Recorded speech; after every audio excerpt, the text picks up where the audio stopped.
இன்றைக்கி நாம் துலாம் ராசி அன்பர்களுக்கான குரு பயிற்சி பலன்களை தாங்க பார்க்க போகிறோம்.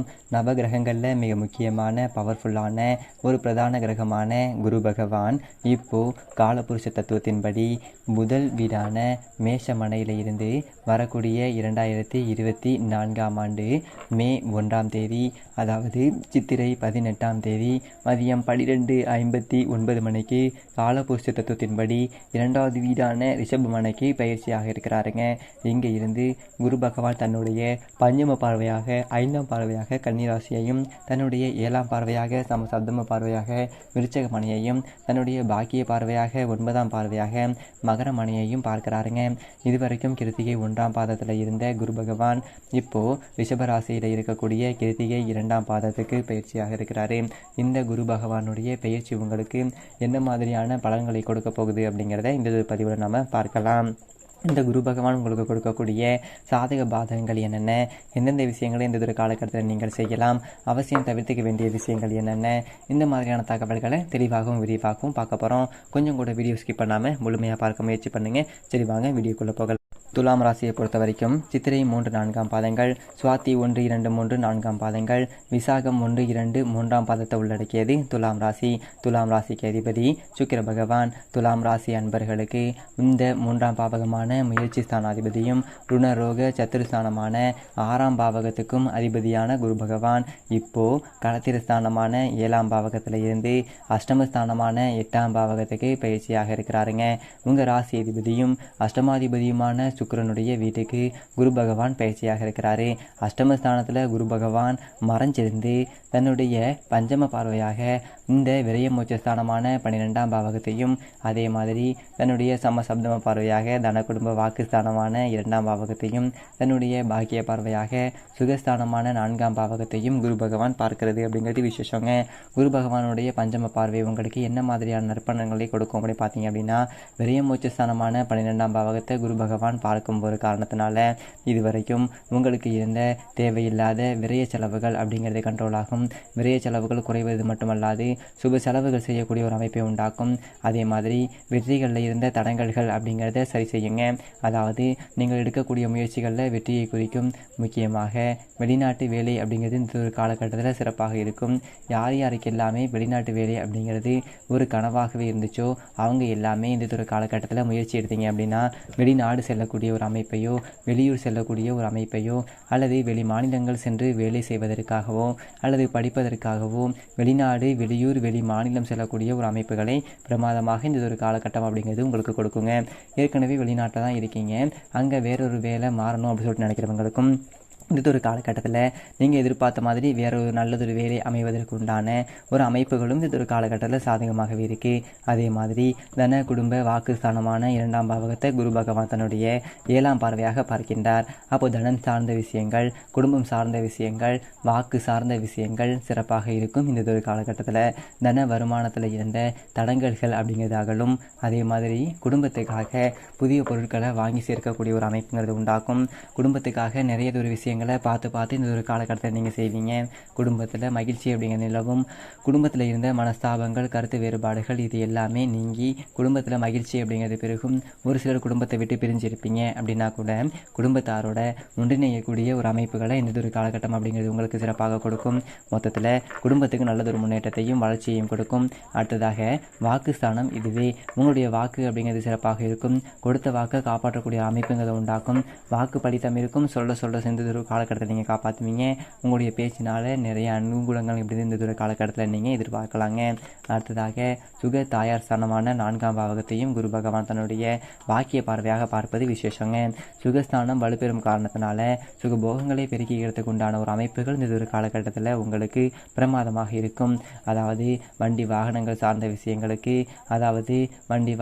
சார்ந்த விஷயங்கள் நீண்ட காலமாக நீங்கள் புதிய வண்டி வாங்கணும் அப்படின்னு சொல்லி நினச்சிட்டு இருக்கீங்க, ஆனால் வாங்க முடியலை அப்படிங்கிறவங்களுக்கு இந்த ஒரு காலகட்டத்தை முயற்சி பண்ணிங்க அப்படின்னா நிச்சயமாக சீக்கிரமாகவே புதிய வண்டி உங்கள் மனசுக்கு பிடிச்ச மாதிரியே நீங்கள் நினச்ச மாதிரி புதிய வண்டி வாகனங்கள் வாங்கக்கூடிய ஒரு அமைப்புங்களை உண்டாக்கும். ஒரு சிலருக்கு ஏற்கனவே இருக்கிற பழைய வண்டியை கொடுத்துட்டு புதுசாக வண்டி வாங்கக்கூடிய ஒரு அமைப்புகளை கொடுக்குங்க.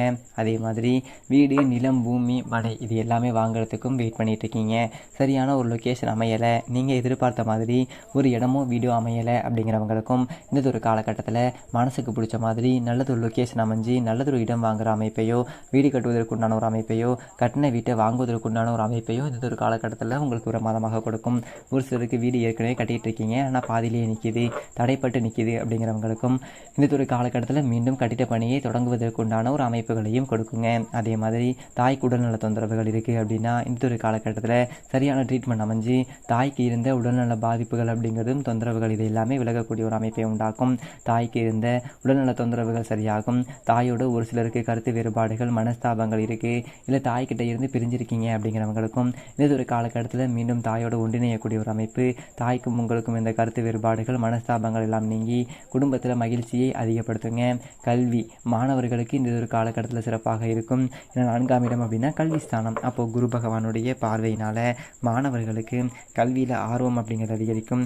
டல்லாக இருக்கீங்க, படிப்பு மேலே ஒரு ஆர்வம் இல்லை அப்படிங்கிறவங்களுக்கும் இந்த ஒரு காலகட்டத்தில் குழந்தைகளுக்கு ஆட்டோமேட்டிக்காக படிப்பதற்கு உண்டான அமைப்புகளையும் படிப்பதற்கான ஆர்வத்தையும் அதிகப்படுத்தி நல்லதொரு மதிப்பெண் பெறக்கூடிய ஒரு அமைப்பை நிச்சயமாக கொடுக்கும். குரு அஷ்டமத்தில் இருக்கும்போது ஒரு சில தொந்தரவுகளையும் கொடுப்பாருங்க. அது என்னென்ன தொந்தரவுகள் அப்படிங்கிறத இனிமேல் பார்க்கலாம். ஒரு சிலருக்கு இந்த ஒரு காலகட்டத்தில் குழந்தை தாமதத்தை கொடுக்குங்க. குழந்தை பாக்கியத்தை அதாவது குழந்தை பாக்கியம் இல்லைங்க, குழந்தை தாமதத்தை கொடுக்கும். குழந்தைகளுக்காக மருத்துவ செலவுகள் செய்யக்கூடிய ஒரு அமைப்புங்கிறது உண்டாக்கும். அதனால் குழந்தைகளுடைய உடல்நலம் சார்ந்த விஷயத்தில் சற்று அக்கறை எடுத்துக்கிறது அப்படிங்கிறது இந்த ஒரு காலகட்டத்தில் உங்களுக்கு நல்லது. குழந்தைகளுக்கு சின்னதாக ஏதாவது உடல்நல தொந்தரவுகள் வந்தால் கூட உடனடியாக மருத்துவர் அணுகி மருத்துவ சிகிச்சை எடுத்துக்கிறது அப்படிங்கிறது இந்த ஒரு காலகட்டத்தில் நல்லது. ஒரு சிலருக்கு குழந்தைகளை பற்றிய கவலைகள் அப்படிங்கிறது இருக்கும். நிறைய பேருக்கு வயிறு சார்ந்த உபாதைகள் இந்த ஒரு துலாம் ராசி என்பவர்களுக்கு இந்த ஒரு காலகட்டத்தில் உண்டாவதற்கு நிறைய வாய்ப்புகள் இருக்குது. அஷ்டமஸ்தானத்தை குரு பகவான் மறையும் ஒரு காரணத்தினால செரிமான தொந்தரவுகள், வயிறு சார்ந்த உபாதைகள் அதிகரிக்கலாங்க. முக்கியமான விஷயம் விலை உயர்ந்த பொருட்களை, அதாவது குறிப்பாக நகை, பணம், ஆபரணங்கள் இந்த மாதிரியான விஷயங்களை யாருக்குமே நீங்கள் கடனாகவோ இல்லை இரவலாவோ கொடுக்காதீங்க. நீங்களும் அடுத்தவங்க கிட்ட இருந்து வாங்காதீங்க. 3ஆம் பாவகம் முயற்சி ஸ்தானம், இளைய சகோதர ஸ்தானம், தைரிய வீரிய ஸ்தானத்துக்கு அதிபதியான குரு பகவான் அஷ்டமத்தில் மறையும் ஒரு காரணத்தினால உங்களுடைய இளைய சகோதரர் வகையில் ஏதாவது ஒரு கருத்து வேறுபாடுகளோ மனஸ்தாபங்களோ உண்டாவதற்கு வாய்ப்புகள் இருக்குது. அப்படிங்கிறதுனால இளைய சகோதரியோ அல்லது சகோதரனோ எதுவாக இருந்தாலும் சரி, இளைய சகோதர உறவினர்கள்கிட்ட கொஞ்சம் கவனமாக பேசலாம். பேச்சில் நிதானத்தை கடைபிடிக்கிறது இந்த ஒரு காலகட்டத்தில் உங்களுக்கு நல்லது. ஒரு சிலருக்கு ஏதாவது ஒரு நெருப்பு சம்பந்தமான ஒரு காயம் உண்டாவதற்கு வாய்ப்புகள் இருக்கிறதுனால பெண்கள் சமையல் அறையில் கவனமாக இருக்க பாருங்க. ஒரு சிலருக்கு இந்த ஒரு காலகட்டத்தில் காது, மூக்கு, தொண்டை சார்ந்த உபாதைகள், இஎன்டி ப்ராப்ளம் கொடுப்பதற்கும் வாய்ப்புகள் உண்டுங்க. அடுத்து ருண ரோக சத்துருஸ்தானம், நோய் எதிரிகள் ஸ்தானம். இந்த 6ஆம் இடத்து அதிபதியும் அதே குரு பகவான் தாங்க. அப்போது 6ஆம் இடம் அப்படிங்கிறது வேலை சார்ந்த ஒரு பாவகம். இது கடன் நோய் எதிர்ப்பு பகையை குறிக்கக்கூடிய ஒரு பாவகம் இது. அப்போ 6ஆம் இடத்து அதிபதி 8ல் மறைகிறதுனால வேலையில் சிலருக்கு தடையை கொடுக்குங்க. முடிஞ்ச வரைக்கும் யாருமே அவசரப்பட்டு ஆக்ரோஷப்பட்டு பணியிடத்தில் என்னதான் ஒரு அழுத்தமான ஒரு சூழல் இருந்தாலுமே உங்களுடைய வேலையை மட்டும் நீங்கள் அவசரப்பட்டு விட்டுறாதீங்க. நிறைய பேருக்கு இந்த ஒரு காலகட்டத்தில் பணியிடத்தில் கொஞ்சம் மேல் அதிகாரிகளாலேயோ இல்லை சக பணியாளர்களாலேயோ ஏதாவது ஒரு தொந்தரவுகளோ இல்லை மனஸ்தாபங்களோ இல்லை ஏதாவது ஒன்று கொடுக்குங்க. இந்த அலைச்சல் சற்றுங்கிறது அதிகரிக்கலாம். உங்களுடைய பணியிடம் உங்களுக்கு சம்டைம்ஸ் பிடிக்காமல் கூட இருக்கலாம். ஒரு சில நேரங்களில் வேறு பணி மாறலாம், இந்த வேலையை விட்டுட்டே போயிடலாம் அப்படிங்கிற மாதிரியான மைண்ட் செட்லாம் கூட சிலருக்கு வந்திருக்கும். அதனால் அவசரப்பட்டு வேலையை மட்டும் விட வேண்டாங்க. ஒரு வேலை நீங்கள் அவசியம் மாறியே ஆகணும் அப்படின்னு யோசிக்கிறீங்க அப்படின்னா வேறொரு வேலை அமைச்சிக்கிட்டு அதுக்கப்புறமா நீங்கள் இருக்கிற வேலையை விடுறது உங்களுக்கு நல்லது. ஒரு சிலருக்கு வேலையில் ஒரு நிரந்தர தன்மை அப்படிங்கிறது இல்லாத அமைப்பை உண்டாக்கிடும். சிலருக்கு தூக்கம் அப்படிங்கிறது கெடும். நேரத்துக்கு சாப்பிட முடியாமல் ஒரு சிலருக்கு வாயு சம்பந்தமான உபாதைகள், கேஸ்ட்ரிக் ப்ராப்ளம்ஸ், அதே மாதிரி செரிமான தொந்தரவுகள், ஒரு சிலருக்கு சரியாக சாப்பிடாம அல்சர் இதெல்லாம் கூட உண்டாவதற்கு வாய்ப்புகள் இருக்குது. அதே மாதிரி குறுக்கு வழியில் போகுவதற்கு எக்காரணத்தை கொண்டும் யோசிக்காதீங்க. தேவையில்லாத நண்பர்களுடைய சகவாசங்கள்னால ஒரு சிலருக்கு வருமானம் காண்பதற்கு உண்டான ஒரு வாய்ப்புகள் வந்தாலும் அதை தவிர்த்துடுங்க. முடிஞ்ச வரைக்கும் கெட்ட சகவாசங்களை தவிர்த்துக்கிறது இந்த ஒரு காலகட்டத்தில் நல்லது. ஆனாலுமே எதிர்பாராத திடீர் அதிர்ஷ்டத்தையும் கொடுக்கக்கூடிய ஒரு பாவகம் இது 8ஆம் பாவகம். அப்போ எதிர்பாராத திடீர் அதிர்ஷ்டங்களை இந்த ஒரு காலகட்டத்தில் நிறைய பேருக்கு கிடைக்கும். பேச்சு சம்பந்தமான தொழில் செய்கிறவங்க, சொல்லிக் கொடுக்கறது, போதனை பண்ணுறது, இந்த மாதிரியான தொழில் செய்கிறவங்க, உதாரணத்துக்கு வக்கீல், ஆசிரியர், நீதித்துறையில் இருக்கிறவங்க, ஜோதிடர், இந்த மாதிரியான துறைகளில் இருக்கிறவங்களுக்கு இந்த ஒரு காலகட்டம் அப்படிங்கிறது பிரமாதமான ஒரு காலகட்டமாக இருக்குங்க. சுரங்கம், குவாரி வேலை, லாட்டரி, ரேஸ், உணவு சம்பந்தமான தொழில் இவங்களுக்கு எல்லாமே சற்று சுமாரான ஒரு காலகட்டமாக இந்த ஒரு காலகட்டம் இருக்குங்க. மேலும் மிகச்சிறந்த நல்லதெல்லாம் நடக்க உங்கள் வீட்டுக்கு அருகில் உள்ள சிவன் கோவில் ஆலயம் சென்று நவகிரகத்தில் உள்ள குரு பகவானுக்கு விளக்கேற்றி வழிபடுங்கள். மிகச்சிறந்த நன்மை நிச்சயமாக நடக்கும். நன்றி, வணக்கம்.